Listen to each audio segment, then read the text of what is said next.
Dinas Lingkungan Hidup Banjarmasin berhasil menutup sekitar 13 wadah pembuangan ratik di Banjarmasin. Penutupan wadah pembuangan ratik ini lantaran banyak nang kelebihan daya tampung, nang jumlah ratiknya terus mengalami peningkatan saban harinya.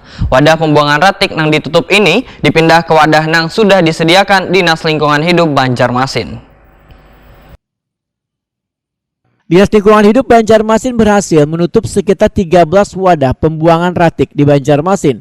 Penutupan wadah pembuangan ratik ini lantaran banyak nang kelebihan daya tampung, nang jumlah ratiknya terus mengalami peningkatan saban harinya. Kepala Dinas Lingkungan Hidup Banjarmasin, Alip Yospahlop, Wehetakuni Primatipi Baisukan Jumat 7 Januari 2023 memadakan Dinas Lingkungan Hidup Banjarmasin mengalami keterbatasan lahan wadah pembuangan ratik nang luas, sementara jumlah penduduk semakin meningkat sehingga ada beberapa wadah pembuangan ratik nang dinilai terlalu sempit dilakukan penutupan diantaranya di pertigaan Jalan Veteran atau di samping Pasar Kuripan dan di sekitar Pasar Wildan. Wadah pembuangan ratik nang ditutup ini dipindah ke wadah nang sudah disediakan Dinas Lingkungan Hidup Banjarmasin. Menurut Alip Yospahlop, untuk menanggulangi ratik rumah tangga, maka nantinya akan dilakukan dengan cara surung sintak. Program surung sintak yaitu mengambil langsung ratik ke rumah-rumah warga ini terus disosialisasikan kepada warga. Dalam penerapannya nanti, ujar Alip Yospahlop, melibatkan paman gerobak dengan tokoh warga setalura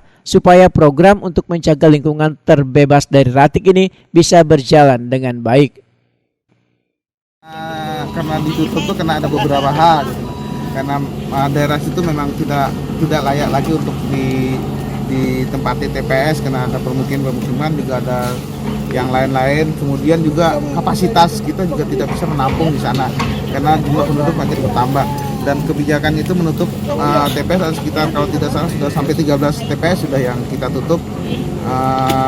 Kemudian dari penutupan itu kami saat ini mencoba untuk melakukan gerakan cukup masif untuk melakukan surung sintak. Jadi kami yang mendatangi.